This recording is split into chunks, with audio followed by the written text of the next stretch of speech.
of Anthropic and taught by returning instructor Ellie Shopik.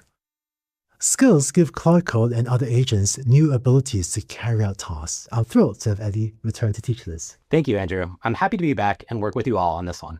Skills are folders of instructions that extend your agent's capabilities with specialized knowledge. In this course, you learn how skills work, learn best practices for creating them, and build skills for different use cases, including coding and research and data analysis and more.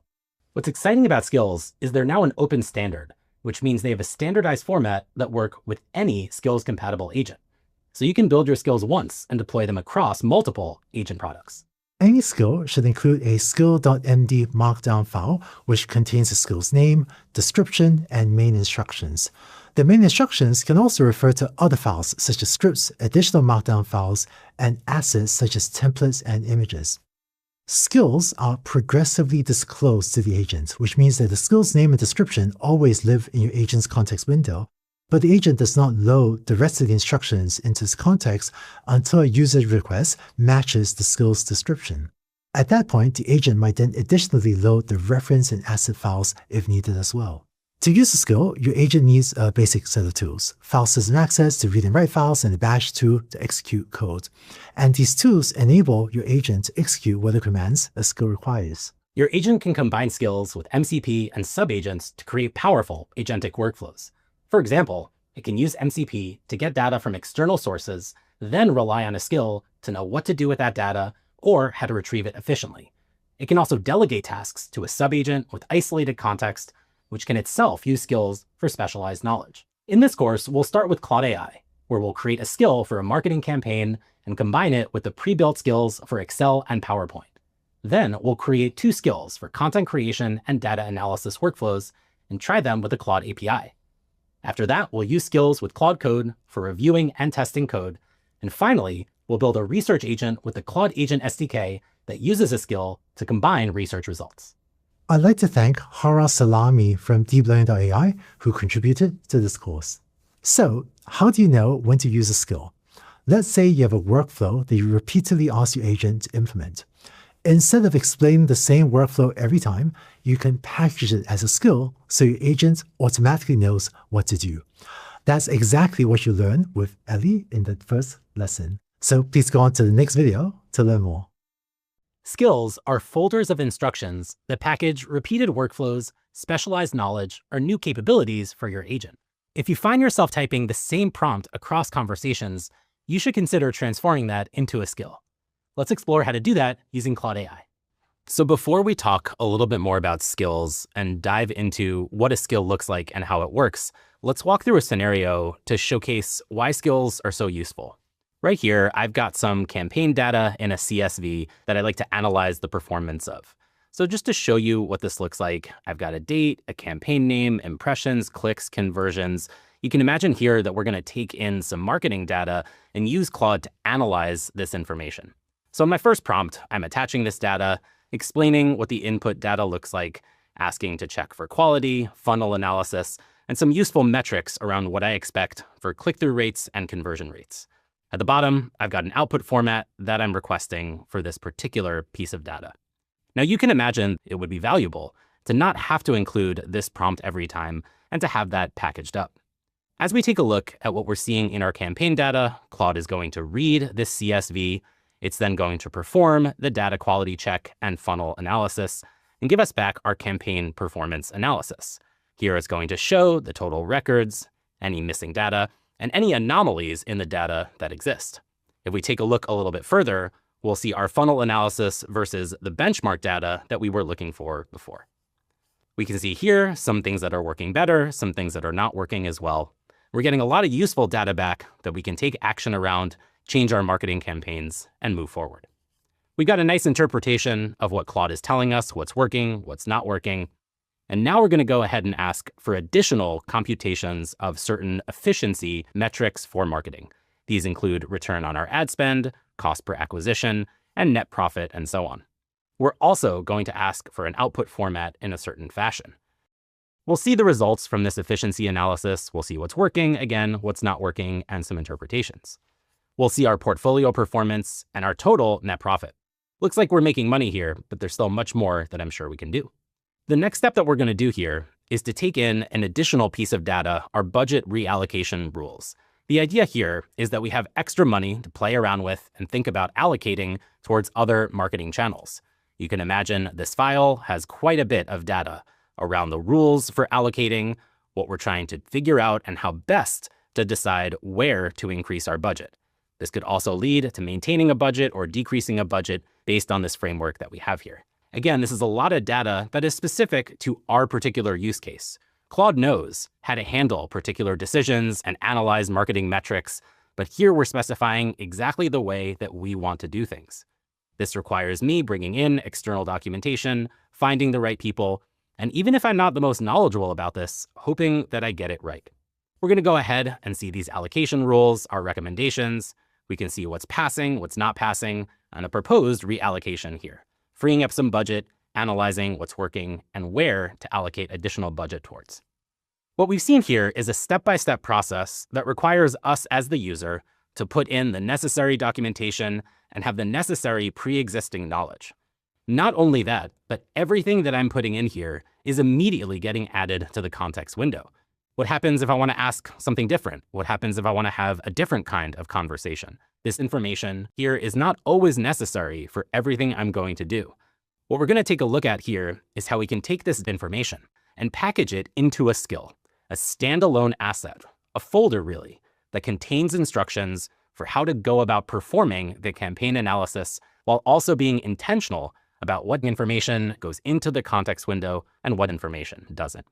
As we've seen, this is a weekly campaign performance analysis. So this isn't something that I want to have to repeat on my own every single week with this particular prompt by copying and pasting. This is going to be much nicer to have prepackaged that I can use myself, share with members of the team, and edit as necessary. So with that, let's take a look at what a skill.md file is. This file needs to be named skill.md in markdown format, and this is going to be the underlying set of instructions to perform the task that we saw. In this markdown file, I have very similar information to what I included in the previous prompt. I have my input requirements, a data quality check, funnel analysis with the metrics that we were working at before, and historical benchmarks. I have that same efficiency analysis as well as the output format that I expect. Finally, I have a note here on budget reallocation that references a different file only when the user asks about budget reallocation. So we talked a little bit about how this can be much more efficient with context. This is one example where I'm only going to be reading and using this file if a user asks about that particular piece of information. In order to get this skill to work as expected, there's one more piece of data that I need to add to the beginning here. This data is in a data format called YAML, and here's what it looks like. Every skill that you make across the entire standard requires a name as well as a description.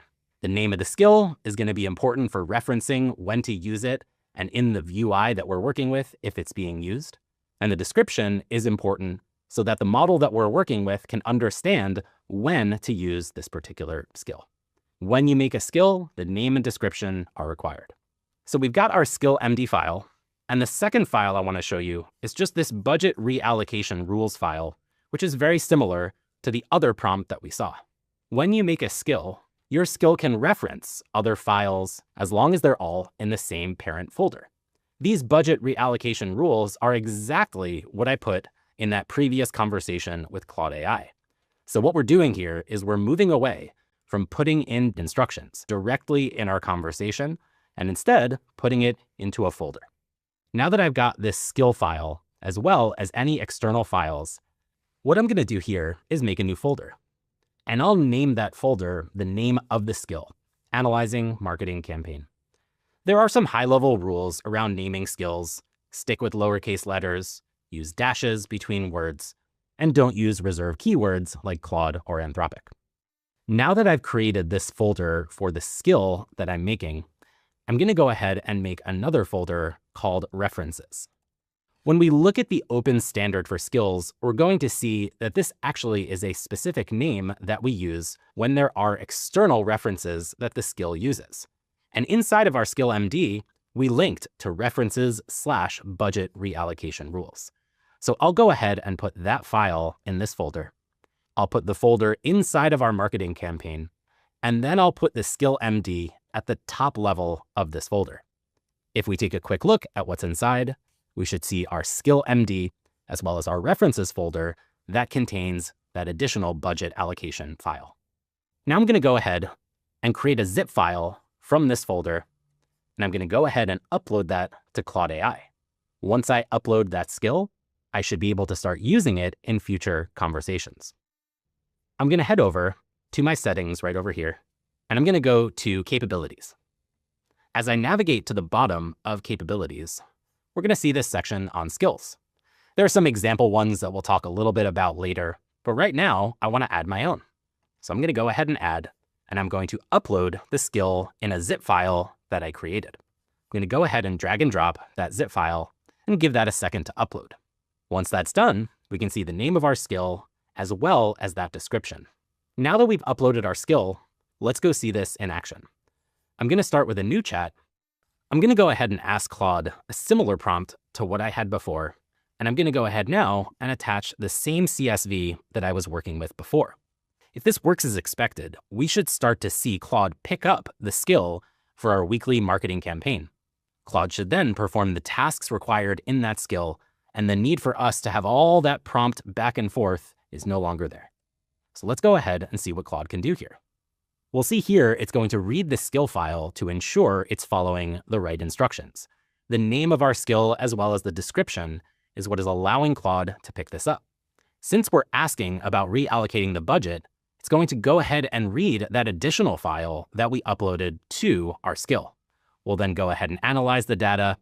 If we want to see the code that Claude is running and executing here, we can always open this up and take a look at what's happening behind the scenes. What we're going to see here is something very similar to what we saw before. We're going to analyze channels that may have additional challenges, in this case, TikTok. We may see things that are working as well as recommended reallocations. But in this case, we didn't have to add all of the prompting ourselves. This skill can be shared across many different platforms, and since skills are an open standard, this is supported in other coding environments like Codex, Gemini CLI, and much more. So not only have we created a way to take this data and package it up into a centralized place, we're being more efficient with a context window, and the portability here is extremely valuable. Now, let's go ahead and create a report with the data that we found. We're going to go ahead and create an Excel report with the following pieces of information, as well as a color coding that we're recommending. Under the hood, the ability to create spreadsheets and execute necessary code to do so actually lives in a skill that comes built in to Claude. So we're actually going to see the underlying skill being used, code being run to create this Excel file, and then finally the output based on the requirements that we specified. We've got our spreadsheet now. Here we can see we've got an executive summary, funnel analysis, efficiency analysis, and we can go and open this in Google Drive or download this spreadsheet. Through the use of our skill to analyze data and give us what we need, as well as built-in skills to create spreadsheets, we can transform data from CSVs into meaningful, actionable insights in many different kinds of file formats. Next, we'll explore in a little bit more depth what a skill looks like, how it works, and where it fits into the entire AI ecosystem. In the previous lesson, we saw how to create skills in Claude and move from prompts with data to package skills that we can use across many different conversations. Now let's dive deeper and talk about what skills are and the open standard that powers them. Similar to the Model Context Protocol, skills themselves are an open standard that can be used across many different AI applications. While skills were something originally created at Anthropic, skills themselves are now an open standard with a specific specification that is used across many different platforms, including Codex, Gemini CLI, Claude Code, Open Code, and much more. With that in mind, let's talk a little bit about how this works. When we build AI applications, in order to use particular skills, we need to make use of some kind of file system when using tools like Claude AI or Claude Desktop. In that file system, we load folders that contain a skill MD file and subfolders or files that can be referenced. Here we can see exactly what we did previously. At the same time, Skills themselves can not only include other markdown documents, but scripts that can be executed. For example, we have a skill for working with PDF documents. We need to convert PDFs to images, extract info from form fields, and even fill PDF forms with annotations. This requires code to be executed, but that code that needs to be executed can be referenced from the skill MD file. So as we start to explore our own custom skills and built-in skills, it's important to note that skills are not just text files that reference other text files, but text files that can reference scripts, what they do, and when they need to be executed. Skills can also include icons, images, and other assets as we start to think about ways of creating custom styles and brands. Where skills really shine are places where Claude might not know exactly how you or your company operates. You can imagine designing newsletters, creating brand guides, things that Claude has a general idea on, but not the exact way that your company or your team does it. To give some more idea of why we bring agent skills into the mix when we're building our own agents, the way that we used to think about building agents centered around agents with a single purpose: coding, research, finance, marketing, and much more. These domain-specific agents had a particular set of tools, the context it needed to perform the task necessary. But as we started to build more of these single-purpose agents, we started to realize that under the hood, all that they really need is a simple scaffolding. Underlying tools like Bash and a file system to find, edit, modify, execute, and perform whatever tasks are necessary. These simpler agents are easier to evaluate, understand, and scale. But what these agents lacked was the underlying context and domain expertise to do the job reliably. That context can be provided through skills, through the Model Context Protocol, but that domain expertise is really where skills shine as well. We want finance agents to perform financial analysis in a particular fashion. We want research agents to have the domain expertise necessary to research the way that we want. We want to be able to port that across many different ecosystems and agents, and that's why we have agent skills.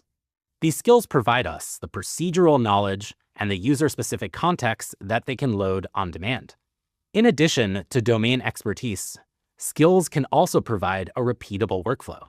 In a non-deterministic system, where we don't always know exactly what the output of the model is going to be, it can be difficult to find repeatable ways of producing the same output.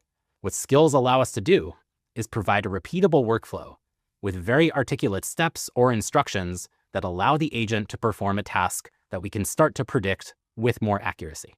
Skills also introduce the idea of new capabilities, things that an agent does not know how to do out of the box, or even data that Claude has no idea how to operate on. When we bring in these new capabilities, we unleash an entire ecosystem and new functionality for our agents with minimal additional context. As we think about domain expertise, we want to lean on things that Claude might not know how to do or knows how to do, but not for your particular domain. Claude can perform data analysis. Claude can perform legal review. But how does it do it the way that you or your team or company want it to be done? We previously saw the ability to perform weekly marketing campaign reviews, and we want that to be predictable across many different individuals and teams. As we start to think about some of these new capabilities, things like generating presentations, Excel spreadsheets, PDF reports, executing scripts when necessary to perform those actions, that here is where agent skills can shine. What we saw previously without skills was the idea of describing our instructions, trying to predict workflows, and bundling all of the necessary files in context at one time.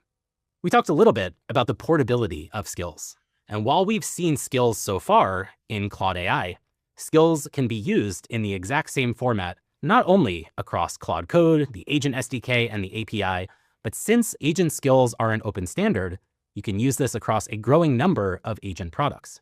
You can create skills in one environment and use them and share them and scale them across many different environments. When we say that skills are composable, this is something that we've seen already.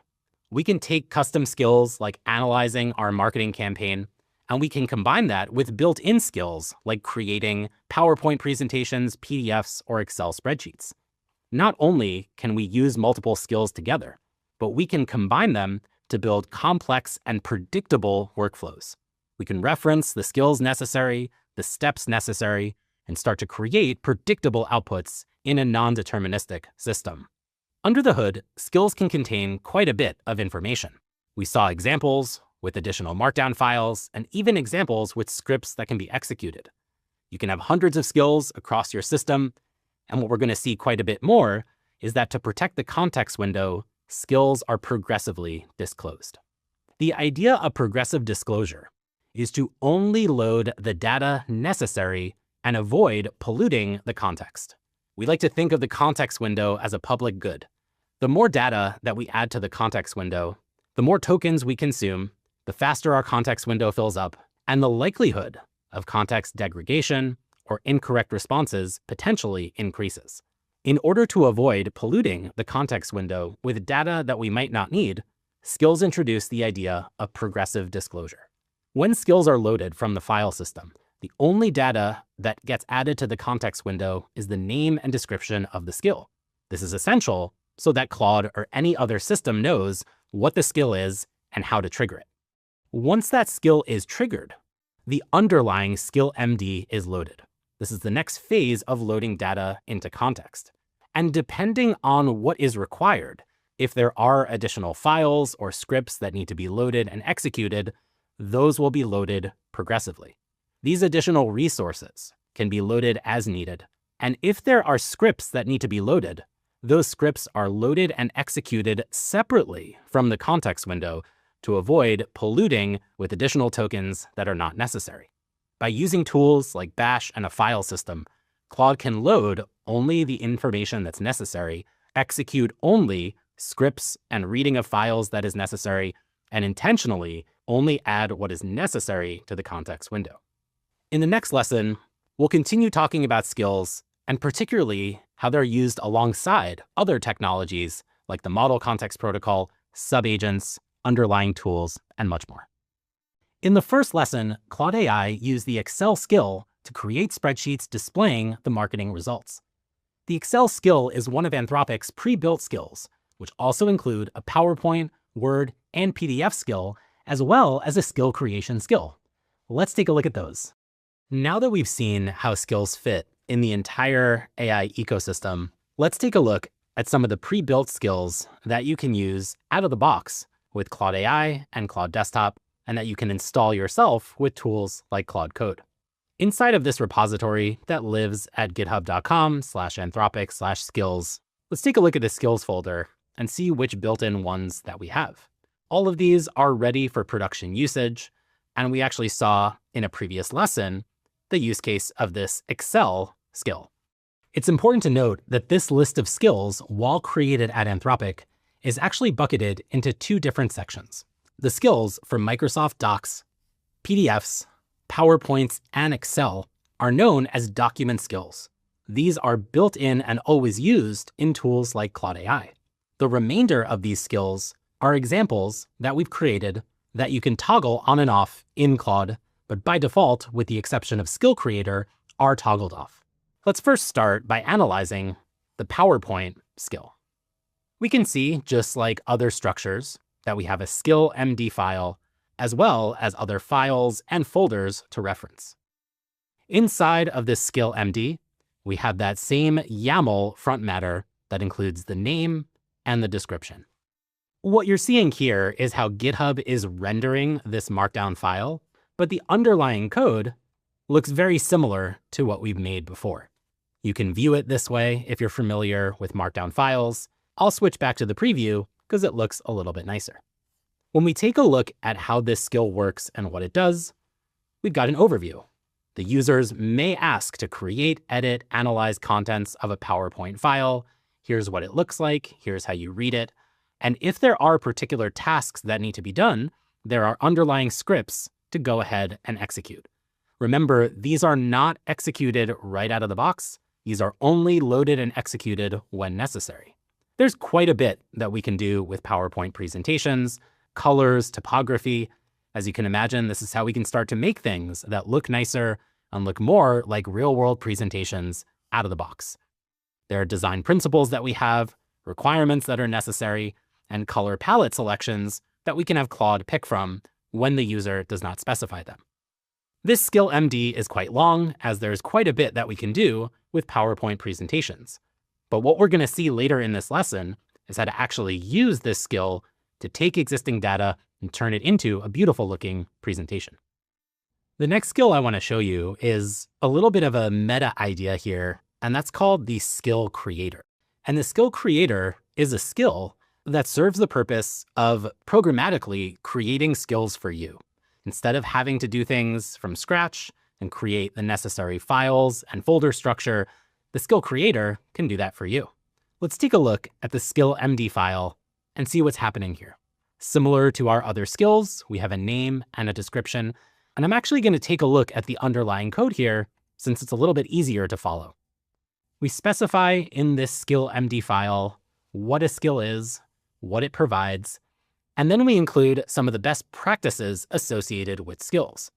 We're going to dive into those best practices in the next lesson, but you can imagine when Claude is programmatically creating skills for you, we want to leverage some of these best practices. When we take a look at the skill creation process, we're extremely explicit with the steps that we have here. Since we want to use this skill to create a predictable workflow, we want to be extremely explicit with what the steps are, how to follow them, and what to skip only if some reason exists.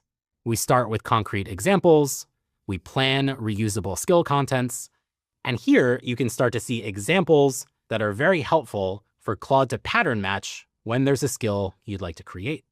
When we start initializing the skill, here we're running underlying Python scripts to perform the task necessary. Let's take a look at what those scripts do. Inside of the scripts folder, I have 3 Python files here. A script to initialize the skill and provide the underlying text, a Python file to package that skill, and then a script to validate that skill. Let's take a look at what this underlying code does to initialize a skill. We take an existing template that we have with some YAML front matter and some placeholders and to-dos, and we fill that in based on the data that is coming in. This underlying script allows us to create the necessary text files when making our skills. Once we've generated the necessary files, we can package that up.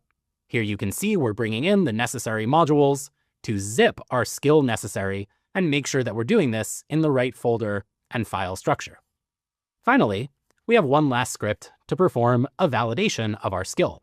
Make sure that a skill MD exists, validate some of the YAML front matter, and make sure that what we put inside of our folder and files is correct. We're going to be leveraging this skill creator skill to take existing content that we have and package it up into a reusable and modular script. Now let's go ahead and shift gears back to Claude and see how to put together built-in skills, our own skills, and a predictable workflow with an MCP server. Back in Claude, let's go and take a look and make sure that we have the correct skills enabled and where those live. Back in Settings, inside of Capabilities, we saw previously we can create skills in this section. What I want to show you are the example skills that we have, and this should look pretty familiar. This is what we saw on GitHub. By default, these skills are turned off. If we want to toggle them on, we can absolutely do so. The skill that is toggled on by default is the skill creator that we just saw. It's important to note that while the skill creator is extremely effective at creating underlying skills and structure necessary, we still have to be intentional about the prompt that we provide and the data that goes in to the skill that we're going to make. What we're going to do now is put all of these ideas around skills, MCP, and prompting together.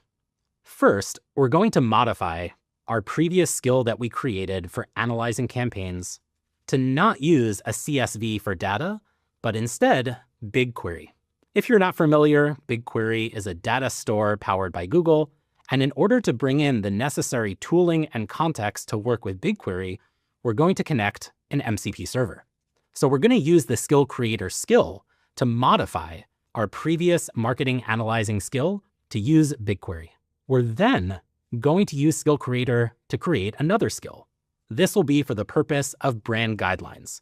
We'll include a file that specifies the guidelines as well as logos, and we'll build for ourselves another skill to perform that task. Finally, we'll take our two skills that we used to extract and analyze data and to leverage brand guidelines and combine them with a built-in skill for creating PowerPoint presentations to create a workflow that makes use of prompting, skills, and the model context protocol. Before we jump in, you might be wondering where the Excel and PowerPoint and other document skills that we saw before live. These are built in to Claude AI and are not things that can be toggled on and off. So with that in mind, let's start this workflow. Before we modify our analyzing marketing campaign skill to use BigQuery, let's also make a note that we're using Claude Desktop here to connect to a local MCP server to leverage BigQuery. So let's take a look at how that BigQuery server is configured.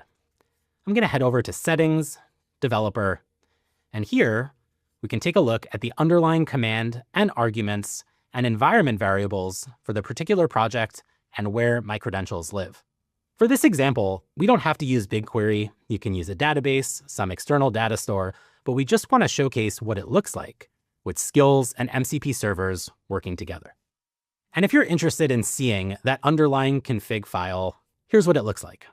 In this config file, we specify the servers we want to connect to and the underlying commands to run when Claude Desktop starts.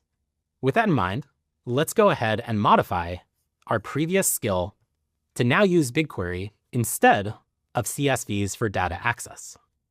To make sure this is working correctly, let's first ask Claude to list the tables in BigQuery that exist. This is going to make use of the MCP server that we have. We're going to allow this, and we should get back the list of tables. In this case, we only have one.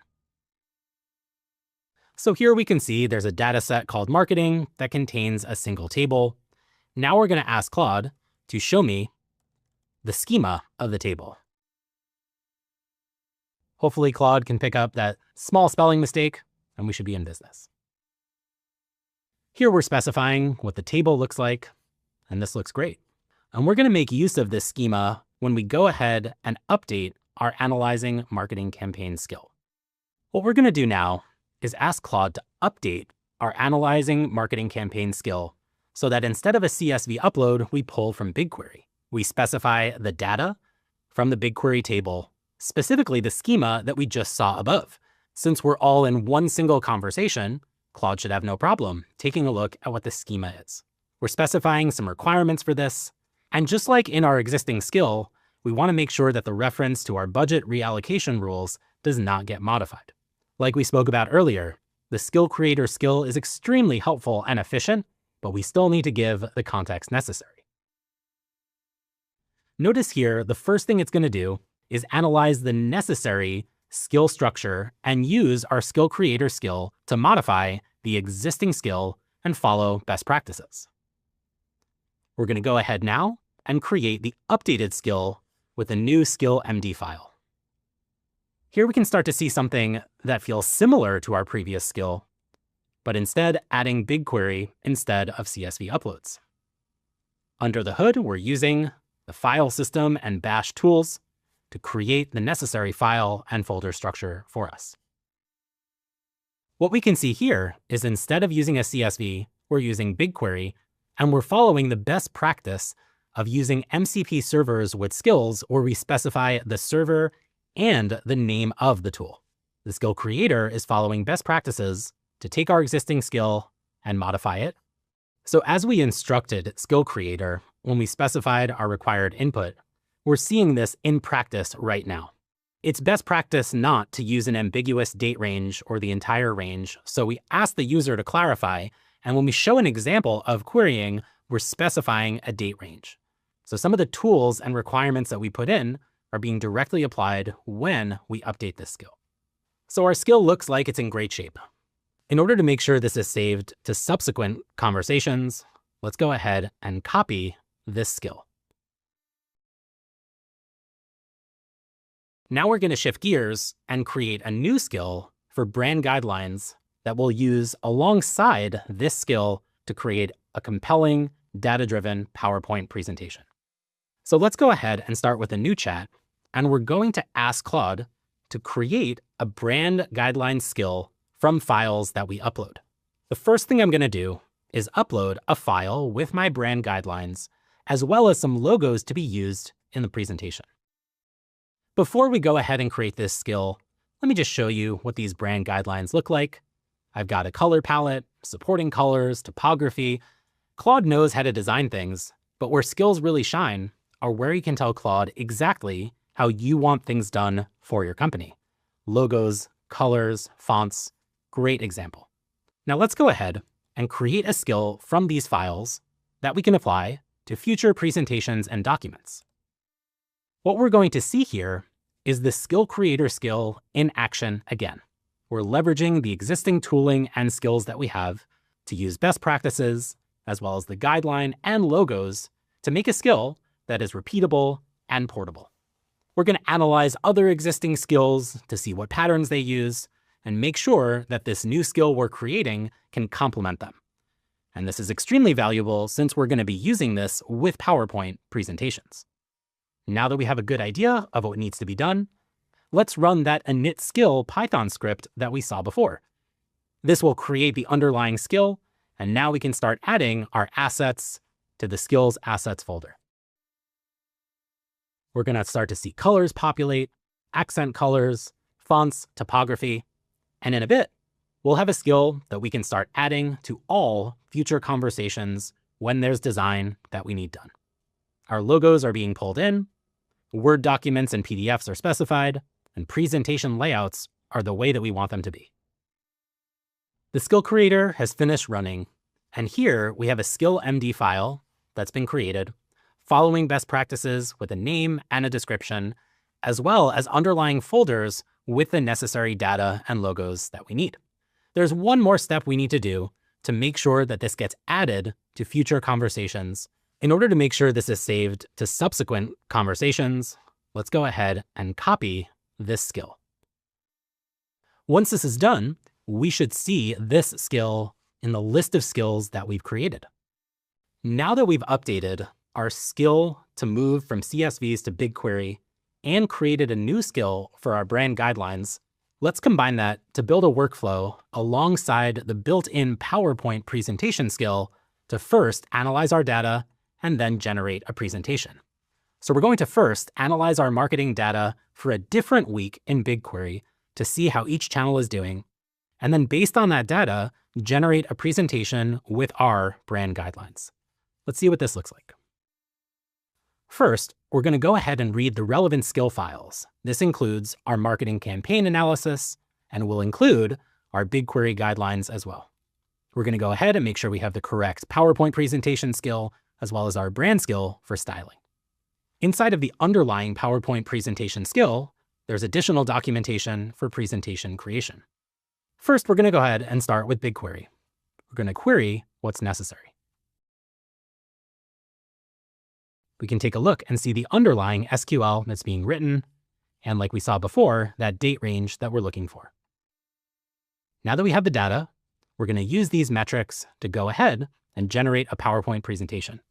We're going to do so with the styling that we've advised in our brand style and turn this into a PowerPoint presentation. You can see here the underlying CSS and HTML being written for our slides, and then we're going to lean into the built-in skill for creating the underlying presentation.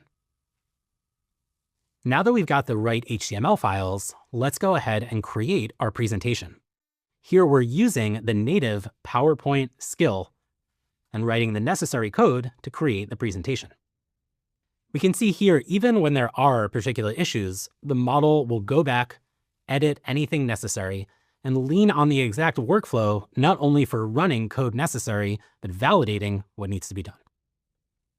This ability that the model has to backtrack and follow particular patterns allows for us to create presentations that don't come with built-in issues that we need to immediately then correct.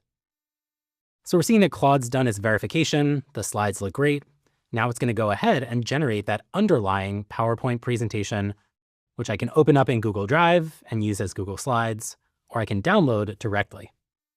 We can see here, I've got some really nice looking slides with the colors, fonts, logos, and everything that I want for my particular company. We have our efficiency analysis, funnel analysis, and the executive summary that highlights what needs review and what's doing quite well. I can download this presentation, I can continue to build off of it, and again, open it up in Google Drive to share with teammates. I can continue prompting and working with this presentation, but what we're seeing here is an underlying PowerPoint presentation created from a built-in skill combined with two skills that we've made alongside an MCP server pulling in data from BigQuery. In the next lesson, we'll explore some of the best practices around creating skills and take a look at two other custom skills that we create and see if we're following the best practices. You can combine skills with tools, MCP, and subagents to create powerful agentic workflows. Let's go through each component, see how they work together, and learn when to use what. I'll see you there. In this lesson, we're going to explore how skills fit in to the agent ecosystem. With so many different technologies like MCP, skills, tools, and subagents, let's make sure we understand how they all work together. In your existing applications, we can bring in MCP servers for the context that we need, leverage subagents for their own main thread and parallelization, and bring in skills for those repeatable workflows. Let's see this in a little more depth. When we compare skills with the model context protocol, we want to think a lot about working with external data systems and bringing in the tools and resources that we need. The model context protocol connects our agent or AI applications with external systems and data. That could be an external database, data from Google Drive, using a various array of systems. But anytime that you need external data and context that the model doesn't know about, the model context protocol is extremely helpful. The skills that you have can leverage those underlying tools and data from the model context protocol to teach your agent what to do with that data. Think of the model context protocol as bringing in all of the underlying tooling that we need and the skill as the set of instructions to put those tools together to build particular workflows that are repeatable and produce the kind of data that you want. As we think about leveraging external data to compute metrics and research and calculate data, all of those underlying tools can be provided externally through the model context protocol. When we think a little bit about skills versus tools, I like to draw the analogy of tools as a little bit more lower level. You can imagine that you have tools like a hammer and a saw and some nails, and you have a skill like how to build a bookshelf. The tools themselves are underlying ways of accessing systems and providing agents with the capabilities they need to accomplish a task. In fact, tools are used under the hood to power the ability to generate skills, to read skills, and even to produce a file system for executing code and loading these skills.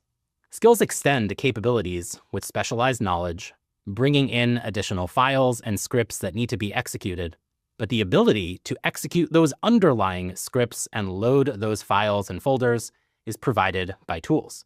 There are tools that are built in to certain agentic ecosystems. There are tools that we can write on our own, and tools that we can load through the model context protocol. Tool definitions always live in the context window, whereas skills are progressively loaded when necessary.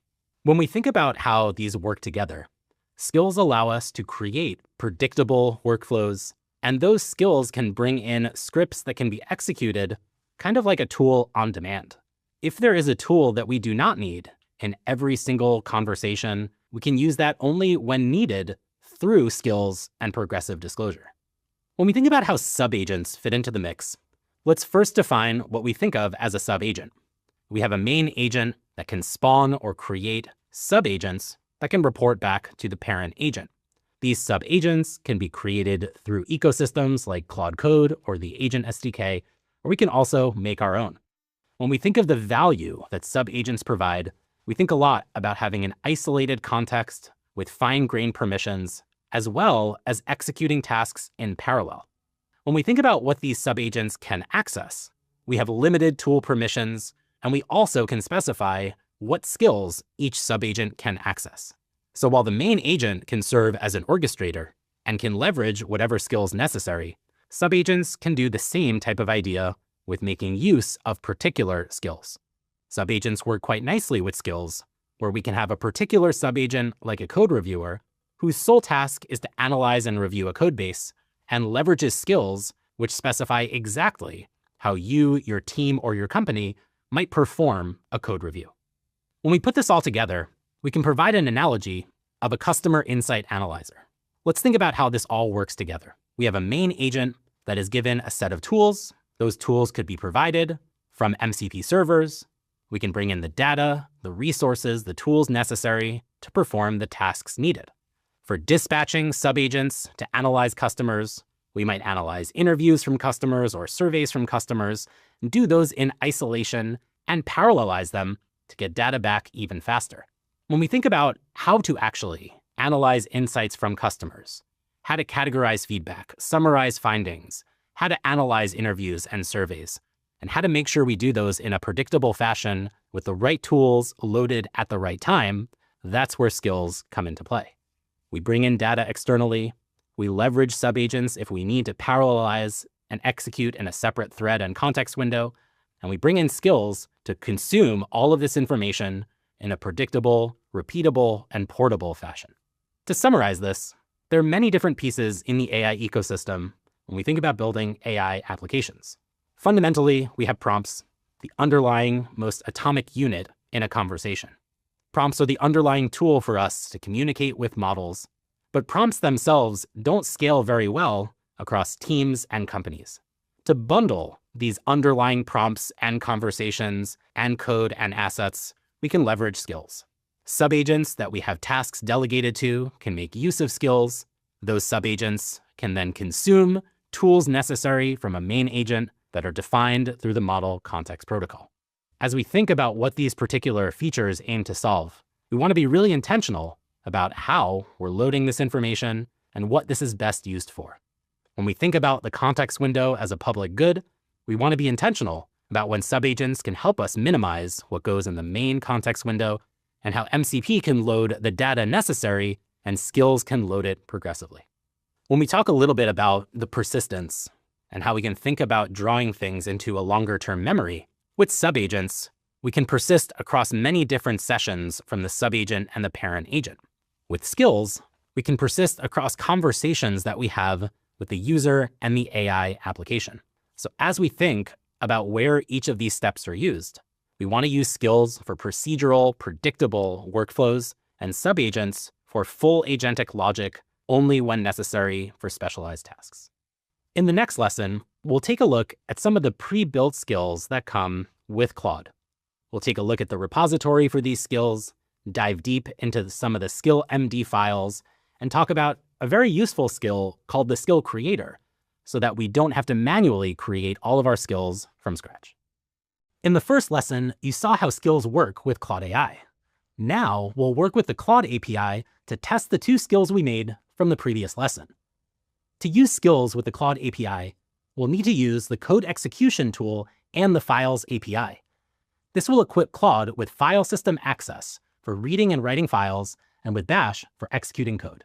Let's get to it. We've talked quite a bit about how skills work and how to create them, and we talked a little bit as well about the portability of skills across different environments in the Claude ecosystem, as well as many other agentic applications. We started by looking at skills in Claude AI and Claude Desktop, and now we're going to move to talk about how to use skills using the Claude Messages API. There are two things that are important to note. First, skills that you create in Claude AI and Claude Desktop are not shared in the Claude API or Claude Code.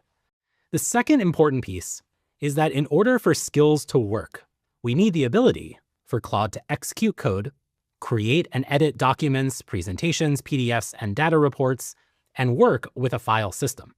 This is something that we're going to have to manually do when we work with the Claude API. And this is something that is actually configured for you right away when using Claude AI and Claude Desktop.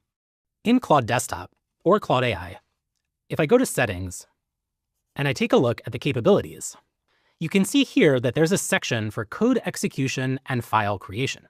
This is what we're going to talk about in more depth when we work with the API directly.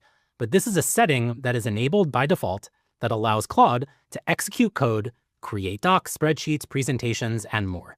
This essentially gives Claude AI and Claude Desktop a computer or a virtual machine to execute code and perform all those tasks that make skills happen.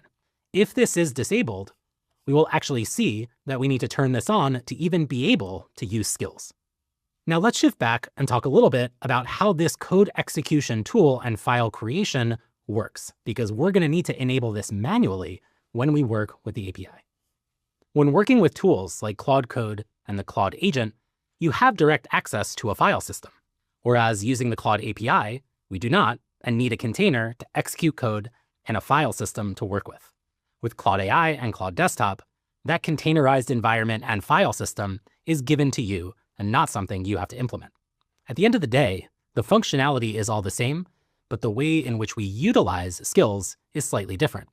The skills themselves do not change, the format of those skills do not change, but depending on the environment that you're in, you may utilize the way in which skills work slightly differently. As we start to explore the Messages API, we're going to use the code execution tool. The code execution tool allows Claude to run bash or shell commands to perform all these actions that we saw when working with skills, creating, viewing, editing files, and writing code, all in a sandbox environment. The code execution tool gives our application the ability to have a separate dedicated container to execute code and work with a file system. As you've seen with all the things that skills can do, that is mission critical for reading our skills, executing code within those skills, and working with other files that we might want to edit and view and create. To give you a visualization of what this looks like, when we include the code execution tool, we give Claude an execution sandbox or a container. When we ask Claude to create and execute files, these are executed in a safe and isolated environment.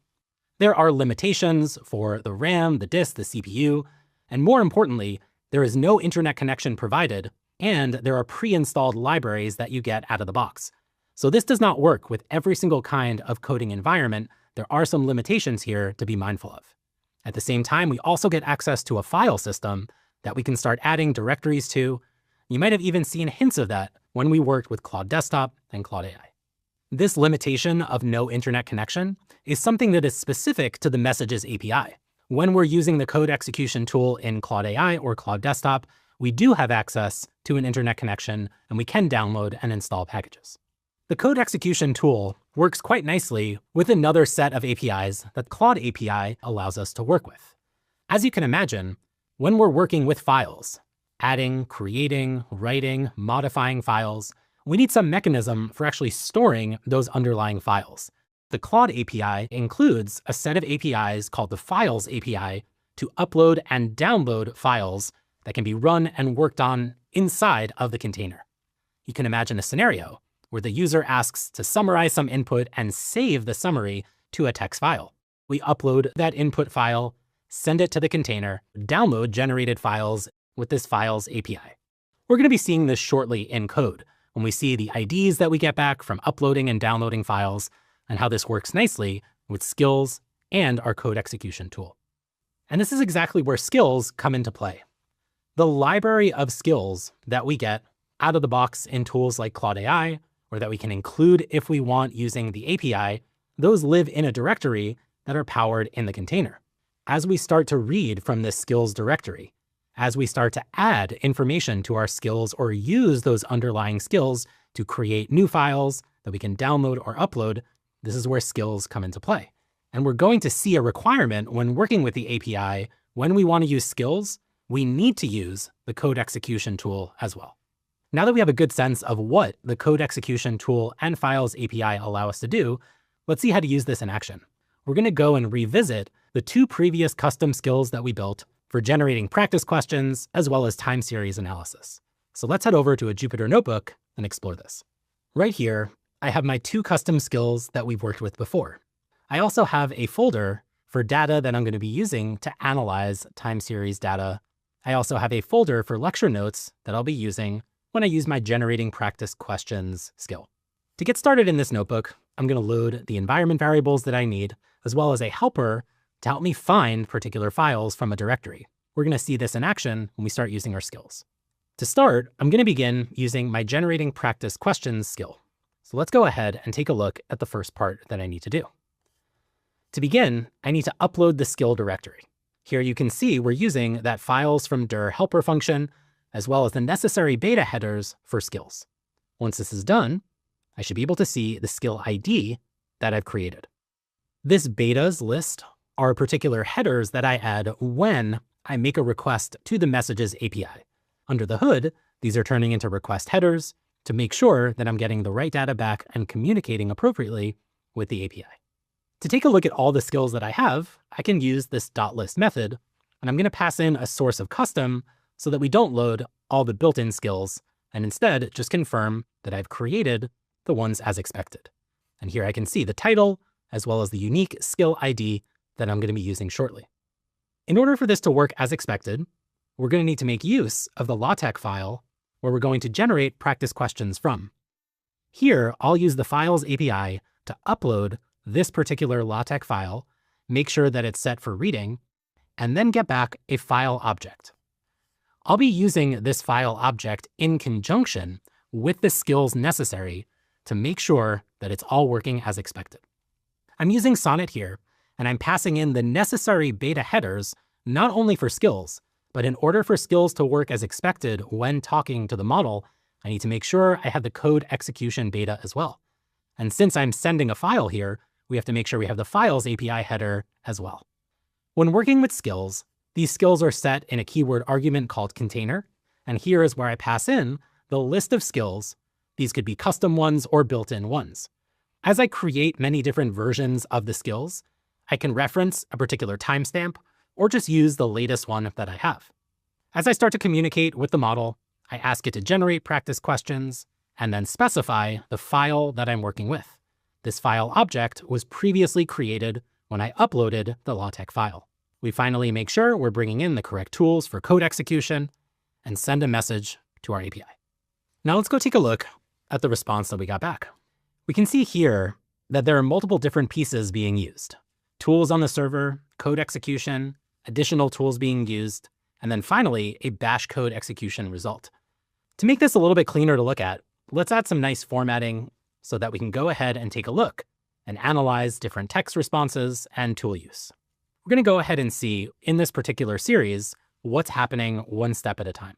When we take a look at what the response is, which includes our text and our tool use and tool results, the first thing the model is telling us is it can help generate questions from these notes, and it's going to start by reading the skill file and examining the lecture notes. Notice here, it's detected the skill that it needs to use, but it's only reading the skill MD. We're going to see later on if there are additional files that need to be read, we'll make use of that progressive disclosure. We're also going to review in our input that LaTeX file as well.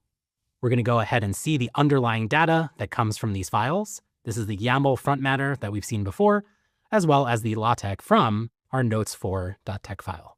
Next, we're going to go ahead and check the Markdown template to use the proper structure, because we want our output to be in Markdown. Here is where we're going to leverage a bit more of that progressive disclosure.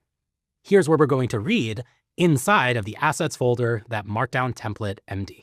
We'll get back the response that we've read, and now we'll generate the questions based on the lecture notes that we've passed. Here we're going to use our code execution tool to create a particular file. We'll give that file text in Markdown, and we'll get back the result of that file. We're going to go ahead and copy that to an output directory and use our Files API to get back a file ID that we can download later on. Once we get back that result, we can take a look at the underlying file that's been generated and make use of that file ID to programmatically download it. We can see here it's been saved and is ready for use. Using that file ID that we saw above, let's go ahead and download the file. We'll go ahead and check in this response and make sure that we have the file ID correctly extracted. And if we have that, which we expect to do, we should be able to download that particular file. We'll go ahead and write to a file called notes4md with that content. That content includes the file ID, as well as the necessary beta headers to communicate with the API. We can see here, we've downloaded that notes4md file, and this is coming from the Files API with the code execution tool, all generated with the model and a skill. Inside of this file that we've downloaded, we can see that we're following those exact parts that we had in the skill, starting with true and false questions, moving on to explanatory questions, to coding questions, and finally, to use case applications. We can preview this in Markdown to see what that would look like. And here we can see our use case application, all the things necessary. Now's a good time to evaluate this particular output. Did we do exactly what the skill wanted? It looks good to start, but bringing in some unit tests can really take this to the next level. If we need, we can go back and modify the skill, just like we saw before, using the API, the code execution tool, and the files API as well. We also have the ability to delete skills programmatically. In order to delete a skill, we first have to find all of the versions associated with that skill and then delete them. Once those versions are deleted, we should be able to delete the underlying skill right here. Next, we're going to go ahead and use our analyzing time series skill alongside another skill. This is going to look pretty familiar to what we saw above, so let's go through these steps. First, we're going to upload our custom skill, get back a skill ID, and confirm that we've done that as expected. Here, we can also see that we're not loading only the custom skills, we can see the built-in skills as well. These should look pretty familiar, as we saw them as well in Cloud AI. Next, we're going to go ahead and upload our input file. This is going to be our retail sales CSV file. We're going to build a message to send to the API. And just like before, we're going to go ahead and use our skill. But here, we're also going to include the doc skill as well. We're going to use this because we want to create a Word doc summarizing the results and the plots. So here, we're seeing a combination of custom skills with the skill ID that we have as well as the version, and using Anthropic built-in skills, in this case, the docx skill. We're passing in the same headers that we had to pass in before, skills, code execution, and the files API. Now that this is finished running, we can examine the particular type of response that we get. We're going to see something similar to what we saw before, but this time there's just a little bit more happening. Let's go and see what's happening under the hood with our nice formatting. So here, the model is going to respond by helping us analyze time series data. And just like before, we're going to start reading the entirety of these skill MD files. We're going to read our custom skill as well as the built-in docx skill, which we're going to need to use. We can see the result of those include the content starting from the beginning of the file and including the entire skill MD. Next, we're going to go ahead and examine the data to run our time series analysis. We're going to look at just the first 20 lines of this CSV to examine the names of the columns and the type of data that we're working with. Since this is working as expected, we're going to go ahead and run the diagnostics and create the visualizations. These particular commands that we need to run are coming directly from our skill. Here is where we're going to go ahead, read those underlying files, execute that code, and hand that back to Claude to work with. We're going to get back the result of these executions. We're going to get that back for diagnose as well as visualize. We're then going to read the summary and diagnostics, which is the result of our script that comes in a file called summary.txt. Once we have that particular file created, we can then go ahead and create a Word document. The built-in docx skill includes the correct content for how to work with Word docs. We're going to go ahead and take a look at how best to generate that document and leverage progressive disclosure here. We don't need everything from the docx skill, just using a way to get to those markdown files. Once we have that, we'll create the comprehensive Word document using the skill necessary, execute the code to make it do that, and generate the underlying Word document. Once we have that Word document, we'll copy that to the output directory, and just like we saw before, get back a file ID that we can use if we want to download this Word document. We can see a summary of what this data looks like, and now we can download the file. Similarly, we'll go ahead and find that file ID if it exists. We're going to go ahead and download that particular file with the necessary contents as a docx file. If we take a look at what this looks like, we now have a Word document with our findings, our overview, our statistics. We can see that we brought in those plots and visualizations, as well as the statistical analysis that we've requested.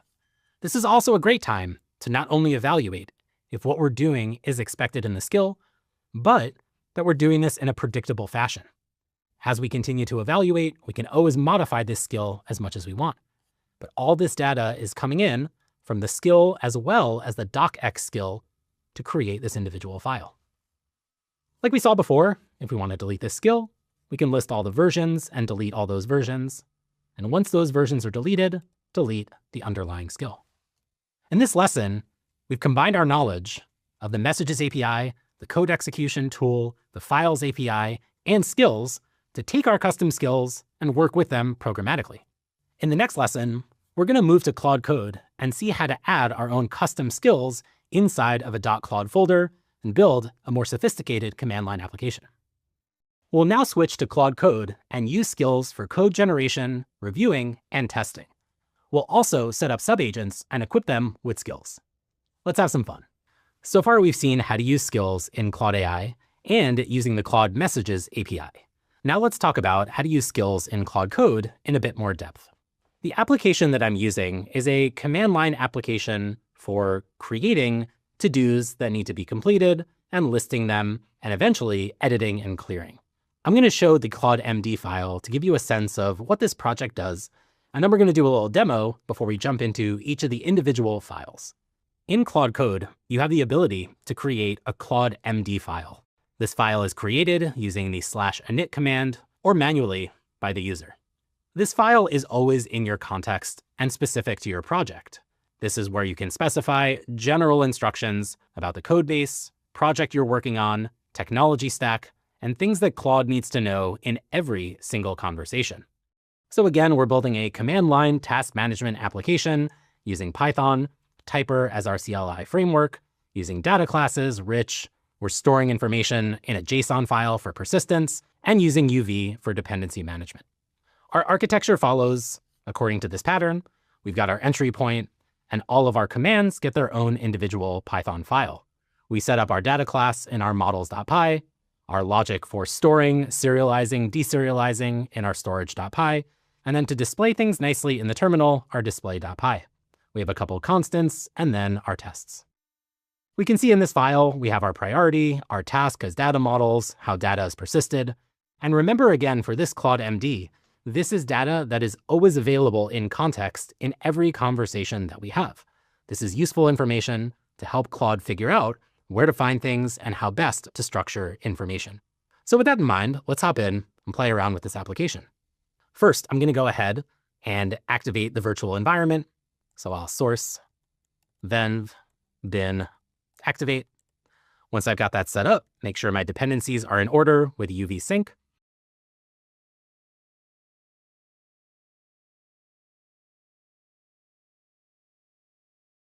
And once I've done that, I can actually start using this task command directly in the command line.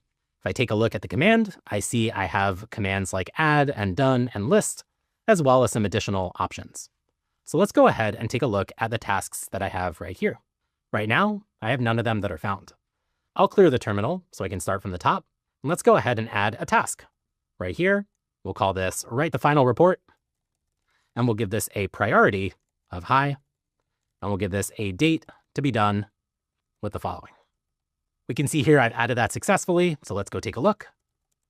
We've got our task right there, our display.py doing some nice formatting of that information. Now let's go ahead and complete it. I'll go ahead and mark that as done with the correct ID. And then if I go ahead and take a look at my list, I can see with that flag that I have this task that is done. The plan for this lesson here is to add another command line command for edit. So we're going to have to go to src, to task, and add another command here for editing. But we also want to make sure that when we add these additional commands, we're following the correct workflow. We're following a proper way of adding commands the right way to pattern match a bit of what we've done in this code base. In order to do so, we're going to be using a skill here that we've added called adding CLI command. Skills are defined inside of the .claude folder, followed by a folder called skills. When we take a look at this skill, first, not only we can see that this is available at the project level, we can also create skills at the user level in our home directory if we'd like as well. For this example, we'll be focusing in project-specific skills. So let's dive into what's happening for this particular skill. Just like we saw before, we have a name and a description. And here, we're going to really lean into the particular coding styles and functionality that we want when creating new commands. We're going to start by identifying the workflow necessary and creating files in the appropriate directories. Just like we have commands for add and done and list, we want to make sure that when we make new files for commands, it lives there. We also want to make sure that these commands are registered in our dunder-init.py file that lives in the command folder. When we think about how to create different commands, there may be lots of different kinds. There may be commands that involve subcommands or flags or additional arguments. You can provide plain text instructions to Claude, but especially for coding examples, Claude does really well when you tell it exactly what pattern and style you want to follow. In the typer library, there are many different ways of accomplishing particular tasks. For example, there are many different ways of adding type annotations to arguments that are being decorated. In this particular case, this is the convention we want to follow, as it's a little bit more modern. You can imagine in libraries and code bases that you use, there are many different ways of doing things. But what's useful about skills is it gives us that predictable workflow for a set of tasks. We also want to make sure we're using this display object here and calling methods like success and info to make sure that when we add a command, we're not only executing the business logic, but displaying the correct information to the user at the end. When we work with flags, we want particular shorthand, we want particular longer ways of addressing it. We want to make sure that there's help text as well. All of these pieces, type annotations, default arguments, certain return values, are valuable to add in your skill so that you know how best to pattern match and follow predictable workflows. As we think about commands with subcommands, not only can you see here how we want to structure individual commands, but also how we want to display when things like migrations or versions are changed. As we imagine commands that might be destructive, as we start adding functionality to clear, we might want to specify what kind of delete we're doing. If we choose to do a hard delete, we want to make sure that we confirm before we go ahead and delete that particular task. This pattern can be followed as Claude starts to see additional commands that might need to involve some kind of deletion. As we think about registering, we want to be intentional about how to add single commands and command groups. So not only are we giving Claude instructions for how to register commands, we're being very specific with what conventions to follow. And finally, as we talk about conventions, here's where we can lean into requirements on our doc strings, being mindful of exit codes and following constants that we have, being mindful of commands that are destructive. This is a really useful place so that when we build our predictable workflows, we know exactly what conventions we're following. These are not conventions that have to exist everywhere in the code base and have to be loaded everywhere in context. If so, we could put them in the Claude MD. But in this case, just for adding individual commands, there's a subset of conventions to follow. Let's only load those when necessary. And not only are we using generic naming like CLI app, we can use this skill across any platform that follows the agent skills convention. And depending on whatever CLI you're building, if you want Claude to follow these particular patterns, this skill can easily be adapted to do that. Now that we have a skill for adding CLI commands, let's also make sure that when we start to do this particular workflow of adding commands, we're being mindful of testing and also validating the commands that we write. This is another great use case for another skill. In our second skill, for generating CLI tests, we generate PyTest tests for typer commands.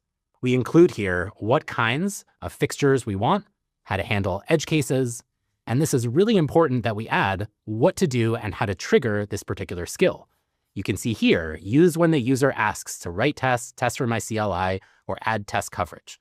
It's always important to be very explicit not only in what the description is, but how Claude can detect how to run it.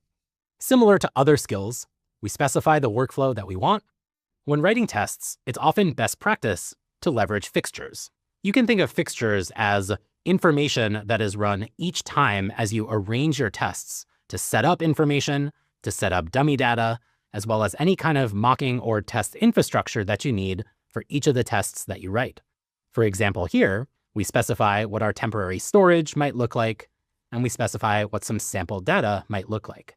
As we run each of these tests, this information will be exposed to allow us to arrange and set up the tests necessary when we test individual files, folders, and workflows. As we take a look at the test structure, we're following a pattern of arranging, like we mentioned with our fixtures, invoking some kind of action, and then asserting that the result is the case. Right here, we're simply trying to build patterns that Claude can use and follow when this skill is leveraged. We can continue on with how we want this test runner to be done and how to test scenarios by a command type. As we read, as we add, here are examples for what we want our tests to look like. As with many testing libraries, there are lots of ways to accomplish a similar kind of task. For these examples, here's the pattern we want to follow.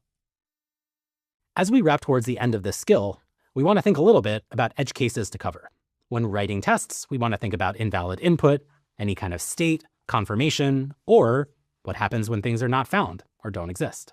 We want to make sure that we're following a checklist as well when we go ahead and write our tests. And then finally, to make sure we're running tests correctly, providing the correct commands, as well as how to run in a verbose mode and for specific files.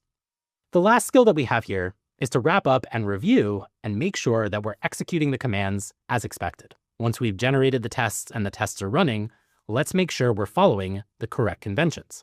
Just like we saw with other skills, there are ways in which we can execute the task necessary and then come back and validate that things are working as expected. As we think about reviewing these commands, not only do we think about the underlying structure, is this in the right location? Is this using the right decorator? Is this registered correctly? But we're also making sure that some of those practices we wanted around type annotations or options for parameters or flags when possible always are included. It's often helpful to provide positive and negative examples. So as we mentioned, using this annotated type versus a different kind of way to type your arguments. As we think more about error handling and output, we make sure that this checklist exists so that the skill can go through and confirm that all of these pieces are as expected.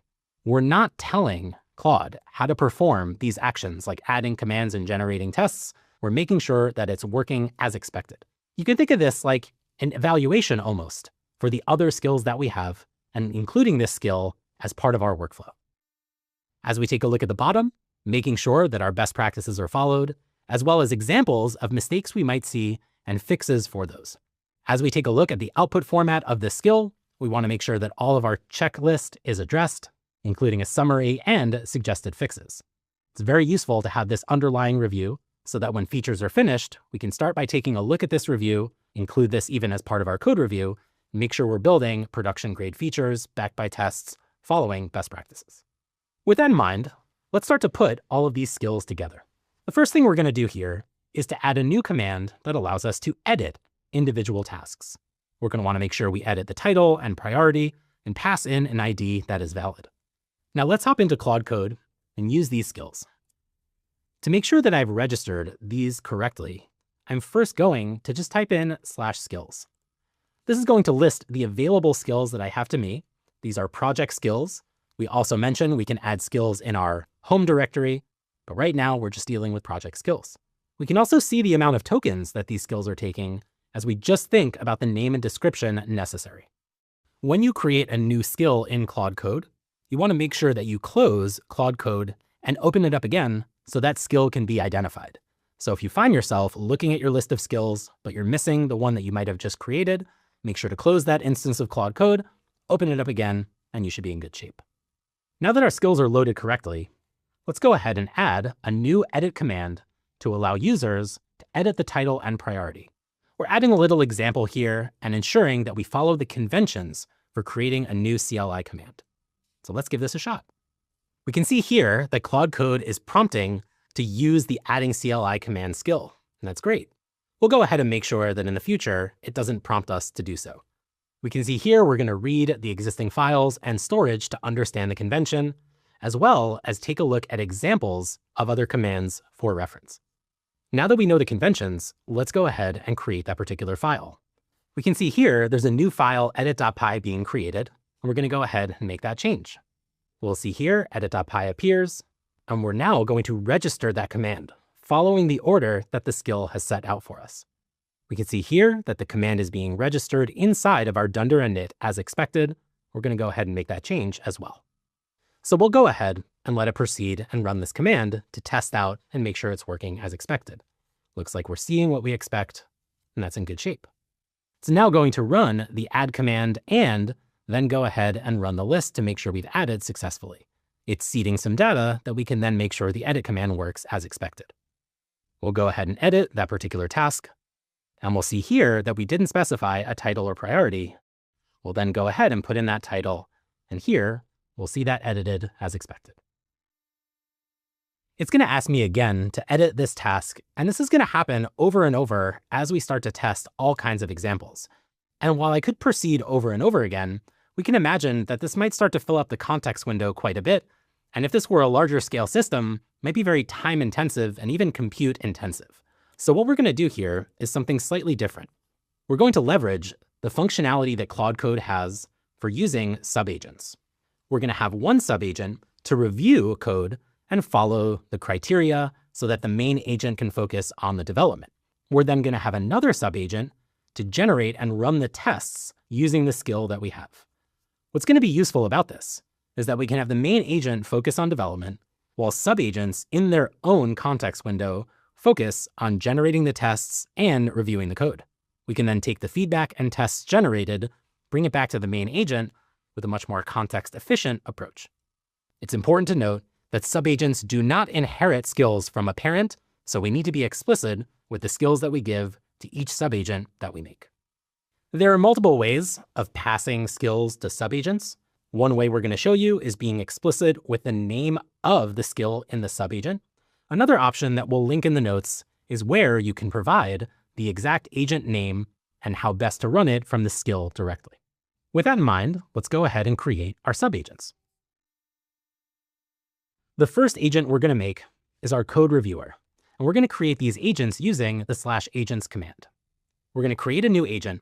We're going to do that on a project basis, but instead of generating with Claude, we're going to follow a manual configuration so you can see what it looks like to add a name, description, tools, and most importantly, skills for each of our agents. The first one I'll make we'll call code reviewer. This will be the unique identifier for our agent, and then we'll pass a prompt to it. We're going to paste in a prompt that we'll take a look at once we've created this, but is going to look very familiar to how we review and how we're specific and actionable in the insights we make when doing the code review. We're going to go ahead and give this agent a description for when it should go ahead and be used. We're going to review for code quality, security, and so on. We're going to try to make this agent as generic as possible. For the set of tools that we want here, we want to be very specific with the tools that our subagent has access to. So we'll make sure that if there's code that needs to be executed, we give it bash, glob and grep for finding files, and read to read underlying files that we're going to be reviewing. Once we've selected these tools, we can go ahead and continue. We'll decide to inherit from the parent with the model that we use, and we'll go ahead and give this a color of purple. Once we've got this set up, we'll go ahead and save this agent. We can see here now in our agents folder that we have a code reviewer agent to work with. We've got the code reviewer, a description, tools, and all of the wonderful pieces that we added. It's now time to make sure we specify the skills that we want this subagent to use. We'll do that using the skills field and specify the name of the skill that we're working with. In our case, reviewing CLI command. Before we create our next agent, let's do a quick review of what we made here. Our agent has a name and description, tools available, a model that we inherit, a color, and skills that we brought in. We can add multiple skills, but right now we're going to stick with one. In our prompt, we mention it's a code reviewer, ensuring high standards. As we specify what this agent is, we specify when it's invoked, general quality checks, if we're working with Python, how to be intentional, CLI commands the same way, and a particular output format. Like we mentioned, this agent is a bit more generic. And while we're using it in the context of our specific application, skills can help us be more particular. But this agent might need to be used across a different variety of applications, so we want to be a little bit more generic with what we're trying to do here. It's important to note that skills operate slightly differently as subagents in Claude Code. When this subagent is dispatched and created, the skill is not only loading the name and description, but the entire skill MD. These skills are preloaded when the agent is dispatched. If there is additional progressive disclosure, reading of other files or other commands, that is not done, but the entire skill MD is read when the subagent is dispatched. Now that we've got our code reviewer agent, let's add another agent for generating and running our tests. Let's go ahead and make our second agent. We're going to go create a new agent in our project using the manual configuration, and we'll call that test generator runner. We're going to go ahead and add a prompt here that we'll review a little bit later, but it's going to follow similar patterns to what we saw with the other agent that we made. We'll go ahead and specify a description for this agent where we'll specify that it should run tests and generate them if missing. When the user asks to test or run tests, let's go ahead and make sure that this agent is dispatched. Like we saw before, instead of giving access to all tools, let's go to our advanced options. In our advanced options, we're going to go ahead and disable all of our tools. And here, we'll make sure we have a bash tool, glob and grep, read as well. But we're also going to need to edit and write individual files, and in our case, edit files that may already exist. Once we've got these tools set up, let's move on, talk a little bit about the model we're going to be using. Just like before, we'll inherit from the parent, and we'll go ahead and use yellow for this subagent. This looks good to us, so we'll go ahead and save it. Once we've created this agent, we also want to make sure we specify what skills are being used. In this case, the skills that we're going to be using is the generating CLI tests skill. Again, we could add multiple skills, but in this case, we're just going to use that individual one. As we saw before, we specify when it's invoked, we show how to discover tests and the output format that we want, and then some underlying rules to make sure that things are working as expected, and just like our other agent, to be a little bit more generic and lean on skills to provide consistent workflows. Now that we've created our subagents and our skills, let's put this all together to make sure that when we add new commands, we dispatch subagents when necessary using the skills that we want. Let's go ahead and start by using our code reviewer subagent to review the edit py command that we made. This should not only dispatch the subagent, but also make use of the skill that we provided to that subagent. We're going to see here that the code reviewer agent has been dispatched. And now we're going to go ahead and use the necessary skills and tools that we've defined. We can see here what's working and what's not working. No critical results, but we've got some warnings, issues to fix, and suggested fixes. We can go ahead and use the main agent to implement those if we'd like. We're then going to use our test runner subagent to generate the tests for our edit.py command. So we'll go ahead and make sure that we're referencing the edit.py file and go ahead and dispatch the second subagent. We can see here it's generated the necessary commands, and it's prompting me to make sure that we want to make this edit. So we'll go ahead and do so as we add tests for editing. We can confirm that the tests are working using this command uv-run, and then we'll go ahead and run all of our tests with verbose mode to make sure things are passing and there are no regressions. Once this is done, we can see that all of our tests are passing, none are failing, and here's a summary as well. We made use of two different subagents leveraging multiple skills, and as we start to add more features and functionality, we can put these all together. The next thing we're going to do is see our code reviewer subagent and our test runner subagent in action. Let's imagine there's a clear.py file, a new command that's been added by someone on the team who hasn't followed best practices and maybe didn't use all the skills and infrastructure that we set up. We're going to go ahead and use our code reviewer subagent as well as our test runner subagent to figure out how best to fix the clear.py file. We're going to dispatch our code reviewer to review the clear.py command, and then we're going to use our test generator runner to generate the test necessary for this command. We'll validate finally that things are working as expected and make sure all the tests are passing and following the best practices that we've standardized. We can see here there are quite a few issues and some warnings. Now that we've found these issues, let's make sure that the main agent is reading the files and fixing them. We're going to want to make sure that we allow for these edits to clear.py. And here we can see things like displaying things to the console are done using the correct methods like display, as mentioned in our best practices. We also want to make sure that we're registering this command correctly inside of our dunder init. The main agent itself is not adding additional context for the reviewing and generating tests. It's simply taking the output of the subagent to better execute these tasks. Next up, it's time to generate tests for the clear command that is following our best practices. We can see here it's adding a file to test this clear command. Let's go ahead and approve that. Now that we've created this file, let's go ahead and run the tests, make sure they're working as expected. And now we can get a summary of what's been completed. 6 critical issues, 4 warnings, and all of them fixed. Instead of using incorrect methods, instead of using flags that are not the right format that we want, incorrect exit codes, we fixed quite a few different issues. We've then added tests on top of that to make sure that we're confirming that all these best practices are done as expected and the functionality is working that we'd like. In the next lesson, we'll shift away from Claude Code and move to the Claude Agent SDK and showcase how to use skills when building your own agents using the same harness that Claude Code uses. In this final lesson, we'll create a research agent using the Claude Agent SDK. The agent will use a skill to create a learning guide for an open source tool based on its documentation, GitHub repo, and web search. Let's go. Now that we've seen how to use skills on the web with Claude, using the Messages API and Claude Code, let's talk about how to use skills with the Claude Agent SDK. As a refresher, the Claude Agent SDK is a programmatic way of building your own agentic applications that use the same internal harness that Claude Code does. What we're going to be building here is a general purpose research agent.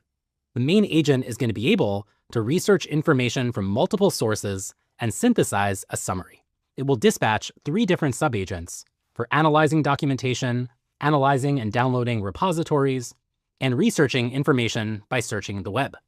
Let's take a look at those prompts, and then we'll take a look at a skill that's used to guide the main agent with the research methodology and what needs to be extracted and synthesized. To start, we have our main agent prompt. This is the orchestrator that has access to 3 available subagents with the following capabilities: finding information from documentation, analyzing repository structures, finding articles, videos, and community content to bring it all together. In this particular application, we mention that if the skill is provided, we want it to follow a particular pattern. It's possible that skills may or may not be provided for the application we're building, but in our case, we're going to provide one. If the skill matches the user's request, we need to follow that skill's instructions precisely. Since we're starting from scratch with this agentic application, we want to be very intentional about what to do when skills are provided or when they're not. As we continue, we have a couple high-level delegation guidelines for how to spawn subagents, and after receiving results, how to synthesize all of those pieces of information. Let's briefly dive into some of the prompts for our subagents. For the documentation researcher, we'll have access to web search and web fetch. We provide a process to locate documentation, particular input formats, guidelines, and an output to return findings in a certain way. For the repository analyzer, we also provide web search to find repositories, bash commands to clone and run Git, and then the ability to read and find files and data within files. Similarly, we provide a process, an input format, guidelines, and an output. Finally, our web researcher makes use of web search and web fetch as well. This allows us to search for content relevant to that topic and to receive extraction instructions as well from the main agent. We also provide guidelines as well as an output format that's necessary, and if no output format is specified, follow a default structure. All of these prompts will be used together when we set up the code necessary to make our agent work. Finally, let's talk about the skill we're going to be using here. We have a skill named Learning a Tool. The purpose of this skill here is to guide the main orchestrator. We will not be using this skill in our individual subagents, but we're using this skill as a way to create a predictable pattern so that the main agent knows the ideal workflow and what and how to dispatch subagents. We give the skill a name and a description, and in this case, we want to create learning paths for programming tools to find what information should be researched and specify how best to follow an approach to researching all the way towards creating a comprehensive learning path. To start, we have a very particular workflow that we have here. We start with a research phase, and we specify for official documentation for that subagent exactly what to look for. For the repository analyzer, a similar kind of approach, and for our web researcher, very similar as well. So we're using this skill to provide a constant and predictable workflow for how best to work alongside the subagents that the main agent has. Once that data is given to us, we then organize that content into progressive levels. Here, we're using progressive disclosure to lean into loading another markdown file as the source of truth. In our progressive learning file, we can see there's quite a bit around the individual levels that we want, starting from an overview and motivation, all the way towards installing core concepts, practical patterns, and then where to go next. This progressive learning allows us to build levels so that we know how to start from the beginning and know eventually where to go deeper. While this initial skill is useful for learning a tool, you can also imagine that we might have additional skills for maybe comparing one tool with another, depending on the data that we're working with. As we move towards the additional phases of working with this skill, we take that data and specify a structure, and then specify an output. We're very, very particular with the exact format that we're working with. The goal here is to get access to a learning environment that gives us an overview, resources, a path, and code examples. The goal here is to combine the research from all of our subagents into a particular output format that we want, and do that with consistency and predictability. Now that we've seen at a high level of the application we're going to build, there's one last piece that we'll layer on. We can imagine that we want to take the output and write it to a centralized place that we can share with teammates that might have a nicer interface. And to do that, we're going to use Notion. To connect to Notion, we're going to use an MCP server and bring in the tools necessary to go ahead and execute that. Now that we've examined the underlying prompts for our main agent and subagents, as well as the skill we're going to be using, let's go ahead and begin by running UV init and initialize a project and add the necessary dependencies like Claude Agent SDK, python.env, and async.io. Once we've installed these dependencies, let's go ahead and create a file called agent.py. So I'll go ahead, make a new file, call that agent.py. Inside of our agent.py, I'm going to be adding the necessary code to just get started with a small example using the Claude Agent SDK. The boilerplate here brings in async.io to run this environment, .env to load environment variables, and then from our utils, the display message function. Just to give some context, display message gives us a bunch of helpers for truncating and formatting input, and it gives us a nice way to visually display information from the main agent and the subagent. This is very similar code to what we saw when we worked with the API and we got that nice output for what's happening in each tool action and iteration. To start, we set up our Claude agent. We pass in a system prompt here. This is going to change. We pass in allowed tools. This is also going to change, but we just want to start with the basics here. To get started with a simple conversation, we set up a loop, accept some user input, run that through our model, and take back the response and send that back to the user. Let's go and see what that looks like. I'm going to open the terminal again, and we're going to go ahead and run uv run agent.py. This is going to provide a terminal environment to us where we can start a conversation. I'll just start by asking, how are you? In this case, I'm not going to get a ton of valuable information here because I just have a helpful assistant. So what we're going to start layering on now is the ability for our agent to get access to MCP servers and the correct tools as well. Let's go ahead and make some modifications to our main function. Like we mentioned, the allowed tools are going to change. So what we're going to start doing is adding the tools that our subagents need to use so that they can be working as expected. Read-only tools like read and grep and glob are allowed by default, but when we want to start doing things like writing files, searching the web, and executing commands by bash, we need to pass that in explicitly. So we'll bring in the write tool, the bash tool, and our web search and web fetch tools. We saw previously that our subagents are going to be making use of these particular tools.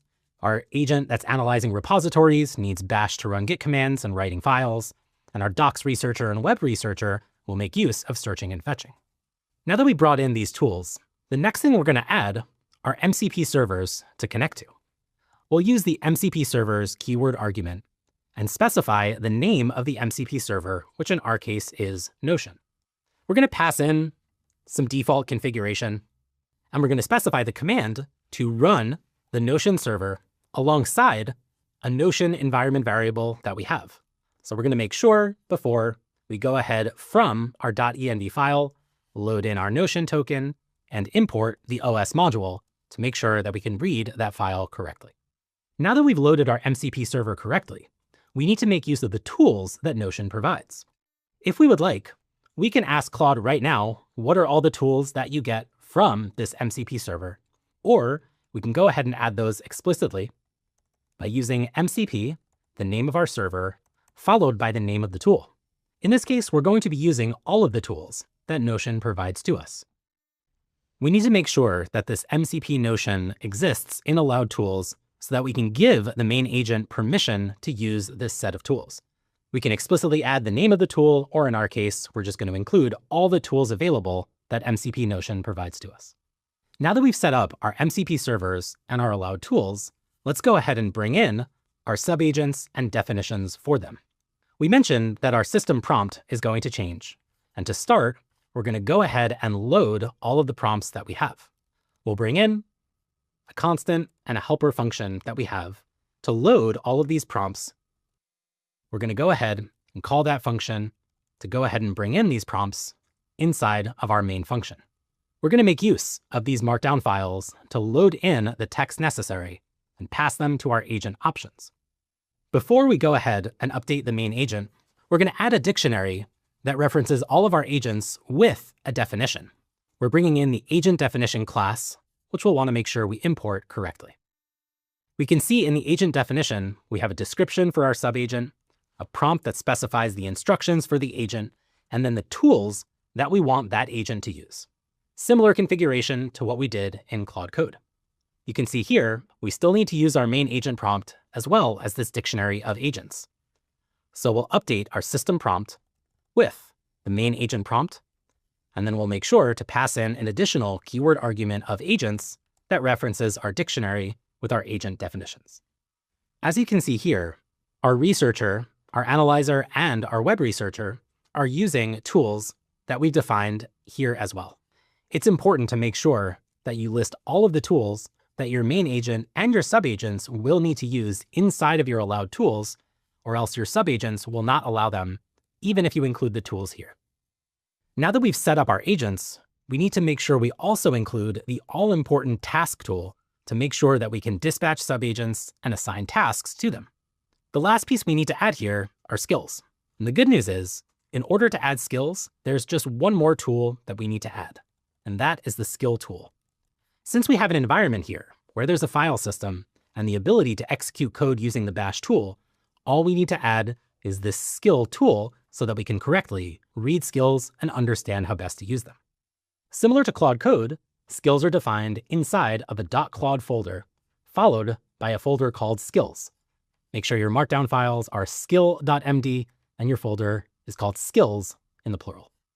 Now that we've added the tool for working with skills, there's one more keyword argument that we need to pass in here. We need to specify where we find this particular set of skills, and we do so with a keyword argument called setting sources. And here we're going to specify that we want to find skills inside of the user directory, if we have skills in our home directory, as well as project, which is where we've loaded the skills for this particular application. Now that we put this all together, let's go ahead and test out our agent. I'm going to open up the terminal again. I'm going to go ahead and exit, and let's run this application again with the changes that we've made. We're going to start by learning a little bit about MinerU. For those of you not familiar, MinerU is an open library for PDF extraction. And the reason we're using this example is because this is not something that Claude might know a ton of from its initial training data. This is going to require external research, analyzing code repositories, community documents, and other sources. We're going to ask to create a learning guide and then show me the plan first. Here, we're going to start to see that the skill is invoked, and the input here is that skill called learning a tool with the arguments that we specified. So here, we can see that we first specified the plan. We still have to go ahead and run what the subagents are going to do, but just like with Claude Code and plan mode, we might want to see what the plan is before we start acting and consuming tokens and taking time. We can see the research phase of parallel investigation with our different researchers. We can see the structure necessary according to the skill, and then finally, the output that we're expecting. This looks like a good plan, so we'll just go ahead and ask it to proceed. It's going to start by spawning the docs research subagent, spawning the repo analyzer and web researcher, and executing these in parallel, using the tools that we've added under the allowed tools that we've also passed in to our subagents. We can see in parallel, the docs researcher is heading to the documentation, the repo analyzer is looking on GitHub, and the web researcher is searching across tutorials and YouTube guides. We're extracting the information from GitHub repositories using the bash commands, while at the same time, searching a YouTube channel for video demonstrations. These agents are interacting in parallel, fetching from different data sources to bring this all together into a compelling tutorial. Now that the subagents have finished completing their work, we're going to create the comprehensive guide, pull together all the necessary files based on this research that we have here. As instructed in the repository analyzer, we've cloned the repository for MinerU and keeping that here, and we've started to build the folder structure for learning this. We can see here, we have our README and resources, as well as code examples that are being put together. We can see here in the README file, it provides the learning path to us, what we're going to learn, how to use this guide, and importantly, time estimates that we might need. We can see here it's created for us the README, the resources, and the learning path is still in progress. Inside of our resources, we have links and references for mine or you. So let's take a look at that. Inside of our resources, we have documentation, the repository, PyPy package, and the paper underlying this library. We have quick start guides, documentation, and related projects. As we pull in additional information from the community, we have all kinds of deep dives across a variety of different articles and news coverage. Now we can see that the learning path has been created, and it's time to create the code examples. Let's take a look at this learning path. Starting with an overview and motivation, what problem does it solve? We describe the origin story of the library, what existed before, and some of the problems with those libraries. We can see here this is quite an in-depth guide and learning path, and you can imagine this is something that would last a long time as you start to get up to speed, knowing very little, to becoming an expert in working with this library. We move into some of the distinct features of the back end of this library, all the way to code examples, and many different characteristics for how to use this as efficiently as possible. We can start to see that our code files are being written for Hello World examples, concepts, and patterns. For our Hello World example, we've got a nice README to get started with some first steps, simple extraction to see how to start using this library, as well as installation steps. If there were particular libraries we wanted to use for installing or patterns here, we could always add that to our skill. But right now, this is going to give us a great start to get up and running with this library. As we look at some of the core concepts, those are being created currently. Now that those are done, we can see in the README where we go next. Once we've gotten up and running with the library, we can start to look at some of the fundamental concepts that the library possesses, as well as comparing different speeds across backends. Finally, we're going to create practical patterns and examples with this third folder. We can take a look at this folder, and we can see here that we have real-world processing pipelines and production use cases. This includes examples for certain patterns, as well as quite in-depth code examples using this library with docstrings, comments, and everything necessary to use this library to its fullest extent. We'll wrap up by validating and creating a summary document and making sure everything has been done correctly. We can take a look at the output, which gives us a complete learning guide, the directory structure as specified in our skill, the learning path with the levels that we requested, and then key features and a quick start to get up and running. The final thing we're going to do here is write this particular file, the resources MD, to a resources subpage in Notion.